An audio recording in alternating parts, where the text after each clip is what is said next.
Yo, what is going on, everyone? My name is Nick, or The Notorious Fantasy, and in today's video, we're going to be going in depth into my week number 16 top 10 waiver wire pickups for the 2023 fantasy football season. But before we hop on into the waiver wire pickups for the week, I would like to ask that if you guys are new to the channel and you do end up enjoying today's video, that you please make sure to hit that subscribe button down below. And while you're down there, whether you are new to the channel or not, please make sure they do leave a like on today's video. It would help me out a ton. If you want to follow me on Twitter or X, please do so at NotoriousFantasy. So without further ado, let's get into my week number 16 waiver wire ads for the 2023 fantasy football season. We begin with my number one waiver wire ad for week number 16, Noah Brown, wide receiver of the Houston Texans, going up against the Cleveland Browns this week at home in Houston. Now, Noah Brown is currently rostered in 40% of leagues on ESPN and 21.1% on NFL. So if you play on CBS, Sleeper, any of those other fantasy football platforms like Yahoo, then the roster percentage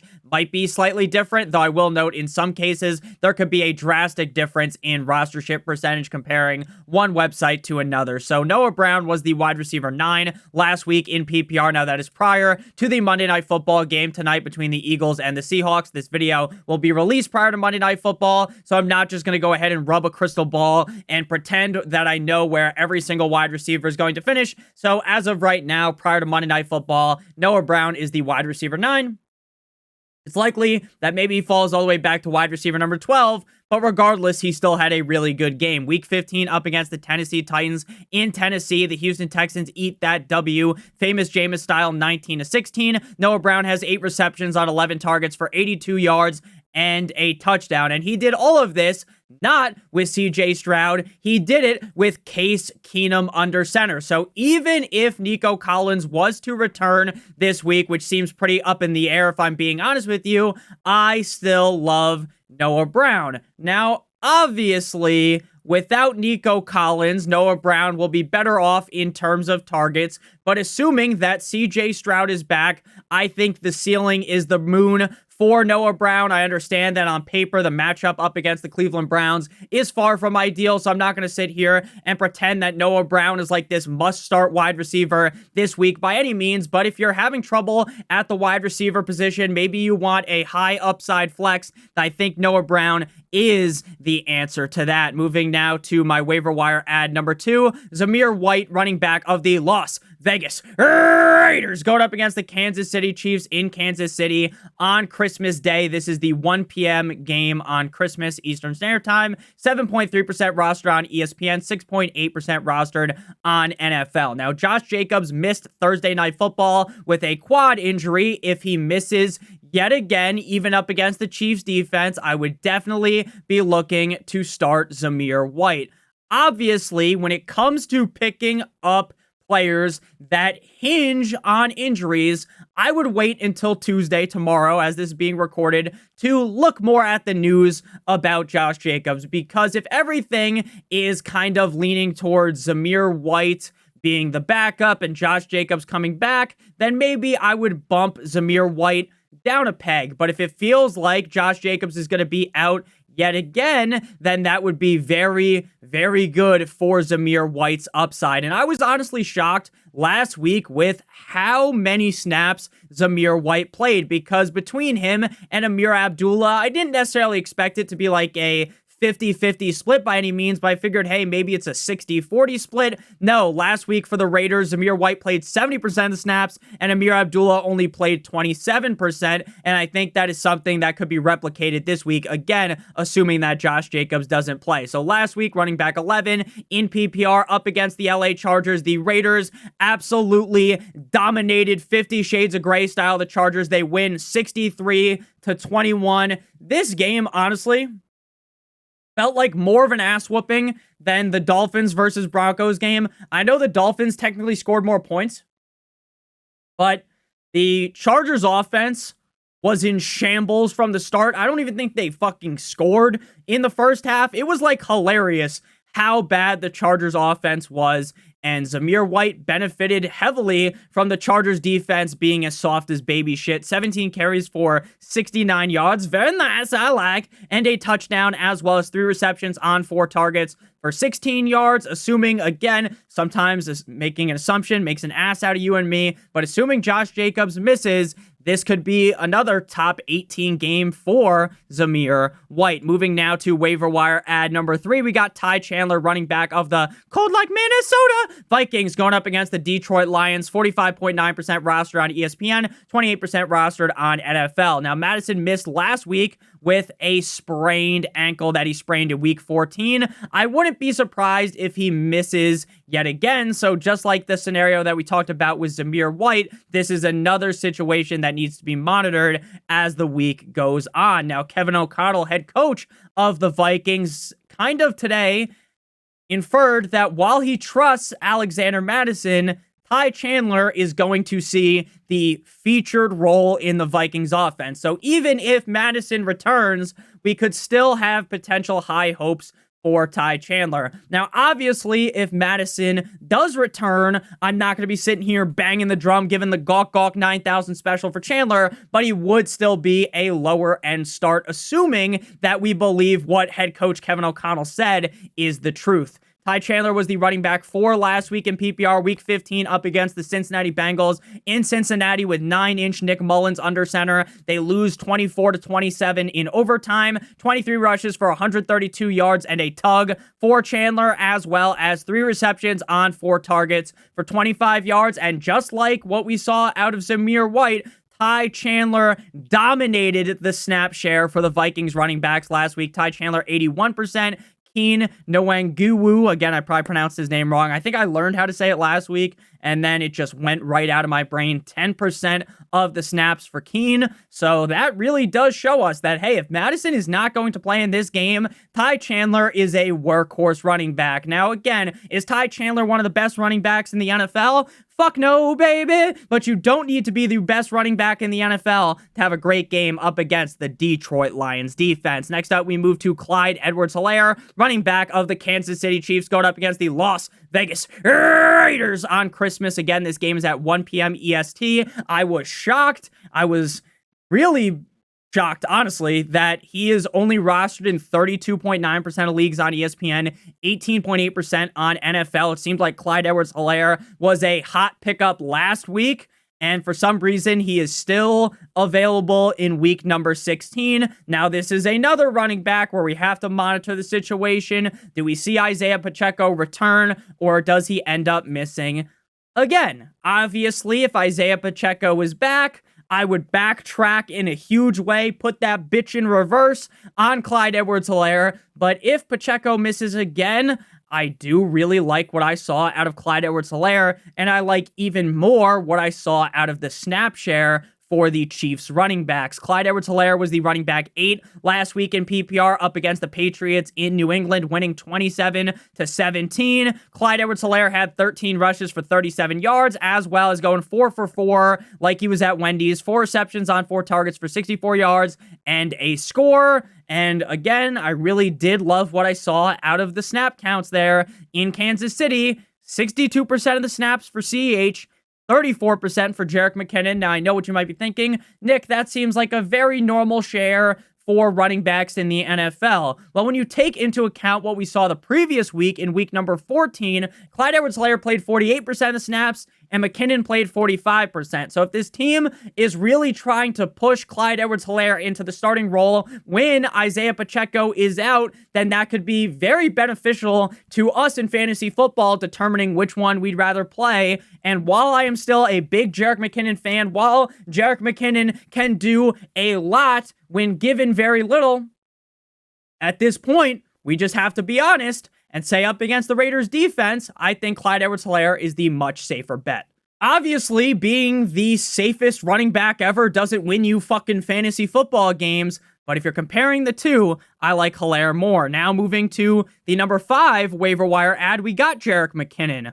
37% rostered on ESPN, 25.6% on NFL. Now, despite only seeing 34% of the snaps, McKinnon was the running back 12 last week in PPR up against the Patriots. 4 rushes for 11 yards, as well as 3 receptions on 3 targets for 19 yards and 1 touchdown. So while in a vacuum, if you're like, Nick, who is the better running back, McKinnon or Clyde Edwards-Helaire, I would go to bat every single time for Jerick McKinnon. But if Andy Reid, the fat bastard, the Kool-Aid man himself, would rather lean with Clyde Edwards-Helaire, that I think we in the fantasy community need to lean that way as well. Now, again, if Isaiah Pacheco ends up suiting up in this game up against the Raiders on Christmas, then we just go ahead and sit both McKinnon and Clyde Edwards-Helaire. I actually think if Pacheco was going to play, then I would rather just take the risk it for the biscuit, and play McKinnon. But assuming it is Clyde Edwards-Helaire and McKinnon with no Pacheco, I think I'd rather play Clyde Edwards-Helaire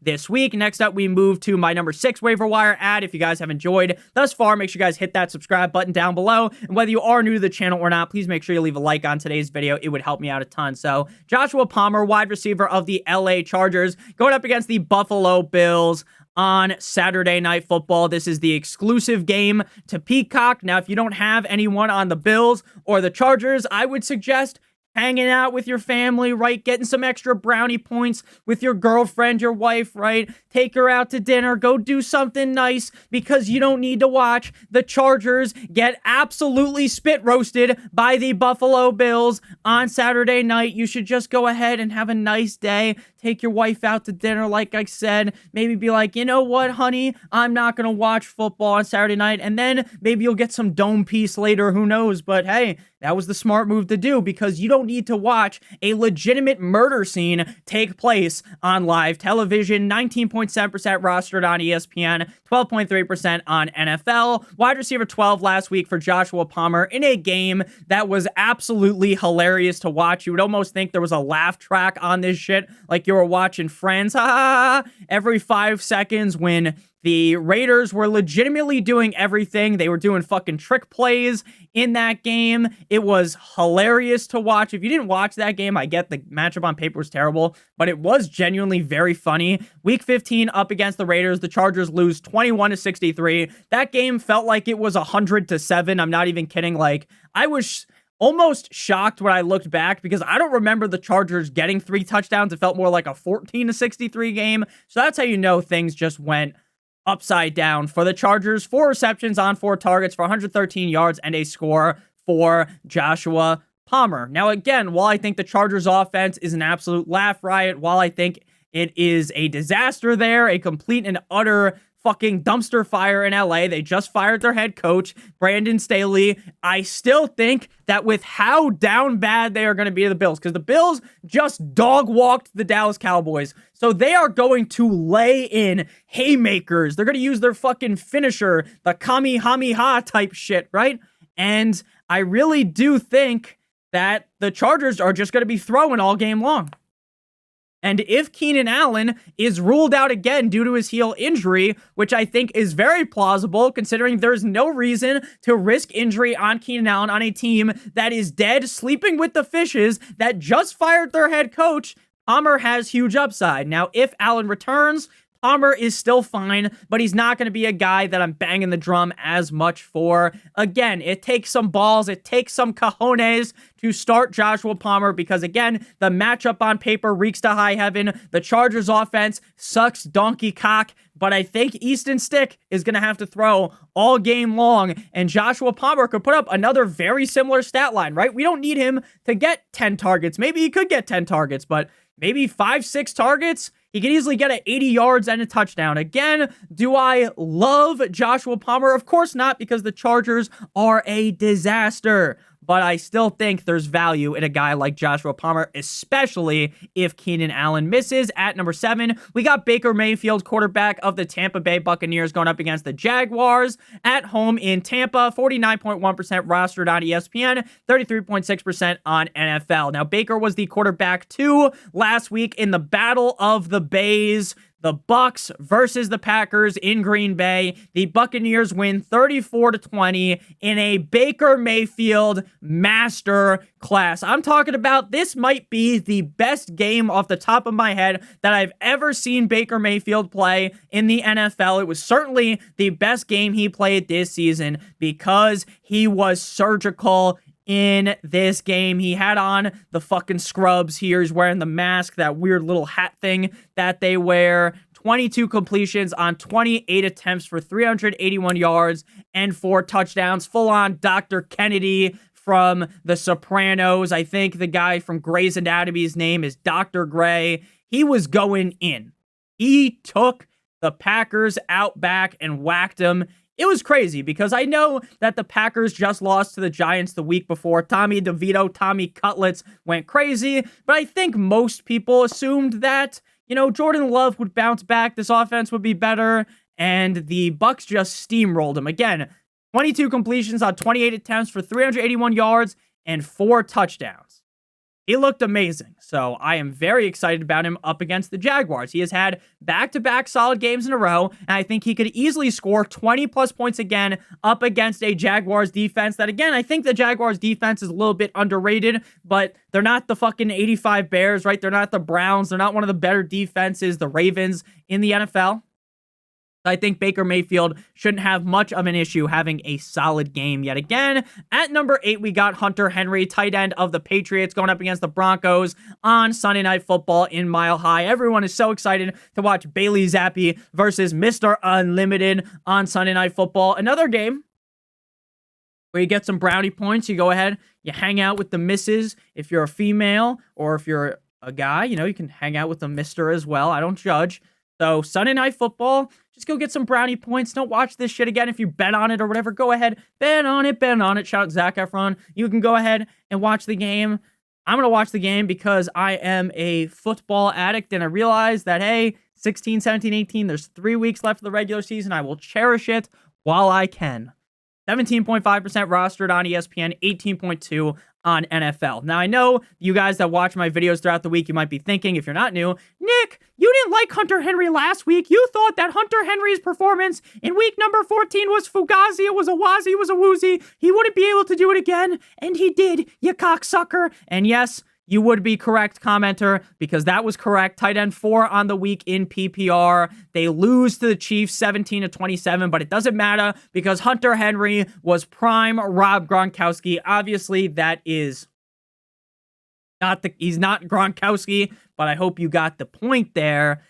Metaphor, 7 receptions on 9 targets for 66 yards and a touchdown. This is now back-to-back weeks with 1 or more touchdowns because in week 14, he scored 2 touchdowns. I am going to be blatantly honest with you guys. I still don't trust Hunter Henry at all. But if your tight end production is at an all-time low, like that John Bellion song, right? If you don't feel very confident in your tight end, you might as well take the upside shot on Hunter Henry, who Bailey Zappi is just force-feeding the ball to.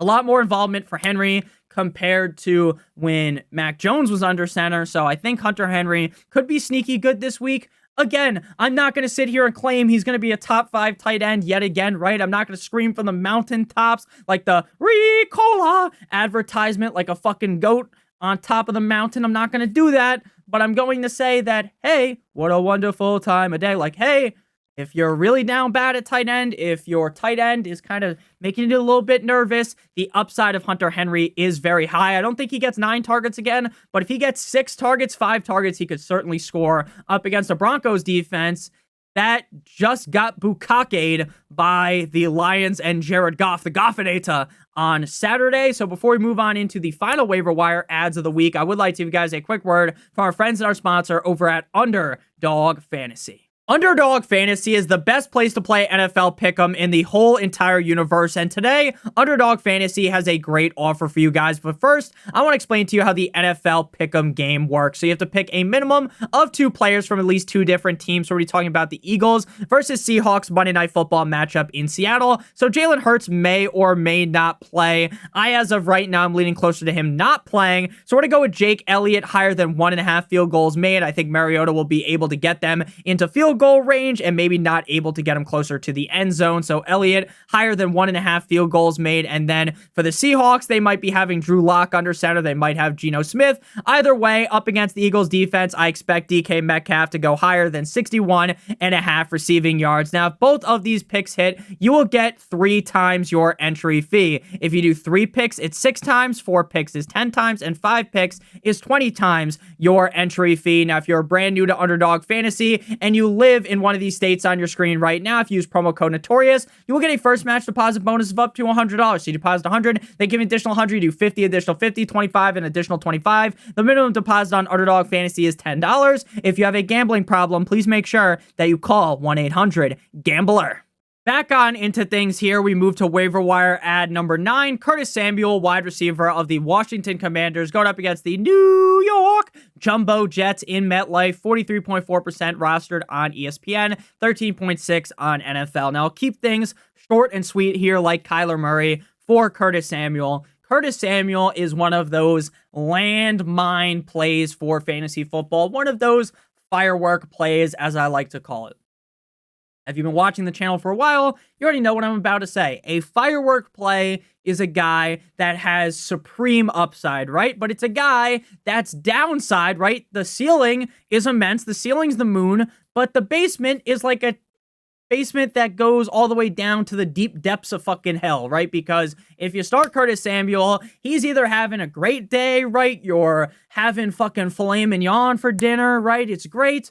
Or you don't have any money to eat and you're stuck eating fucking ramen noodles, but you don't even have enough money to get the seasoning in there, so it's just the noodles, right? That's how it feels with Curtis Samuel. He's a firework play because you're either at the end of the night going to feel very happy, you see fireworks throughout the sky like that Katy Perry song, or you end up like Jason Pierre-Paul and you got like 7 fingers left at the end of the night, right? Or like the dude in the Holiday movie, if any of you guys have ever seen that film. Now, it's not a dude film, obviously. It's like a romantic comedy movie, but that guy blows his fucking finger off with a firework, right? And that's how sometimes it feels with Curtis Samuel. He is either going to be on top of the mountain, Kilimanjaro, or be absolutely atrocious. Last week, we got the big game. Wide receiver 13 up against the Rams in LA. They lose 20-28. That's another one of those games where, in reality, the score probably felt more like 7-28, 3-28, but the Commanders end up tugging Mr. Sam Howell out Deshaun Watson style, and then they end up inserting Jacoby Brissett.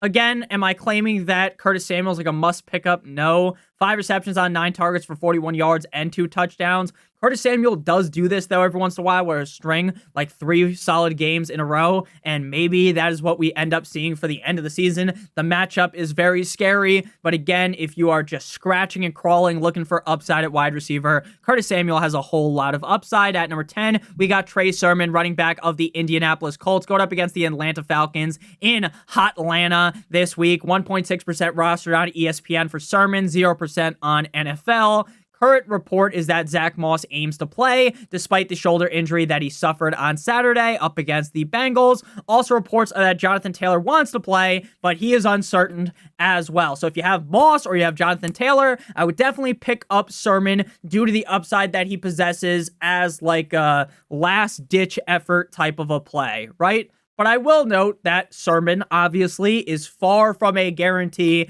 to be the starter this week. Now, when he came in up against the Steelers, I don't know, maybe I said Bengals. I meant to say the Steelers, so I apologize. I said the wrong AFC North team. I already know there's going to be people in the comment section. Nick, you fucking dumb bastard. You know that the Colts played the Steelers last week, not the Bengals. You want to know who played the Bengals? It was the Vikings, you idiot. I know, but running back 28 last week in PPR. Once Moss went down, 17 carries for 88 yards. Is Trey Sermon amazing? Of course not. But again, if you need a serviceable running back, if you had JT, you had Zach Moss, and you're like, fuck, my running back this week is going to be Patrick Taylor, the 3rd-string running back for the Packers, then you might as well go ahead and pick up Trey Sermon. Thank you guys all so much for watching. If you did end up enjoying today's video, please make sure you hit that subscribe button down below, as well as hitting that like button. It would help me out a ton. If you want to follow me on Twitter or X, please do so at NotoriousFantasy. If you missed out on the Week 16 top 6 this week instead of top 5, top 6 defenses to stream for the week. Make sure you guys check that out. Link in the video description as well as on your screen right now. I love you guys all so much. Hope you have a great rest of your guys' day. And as always, good boy.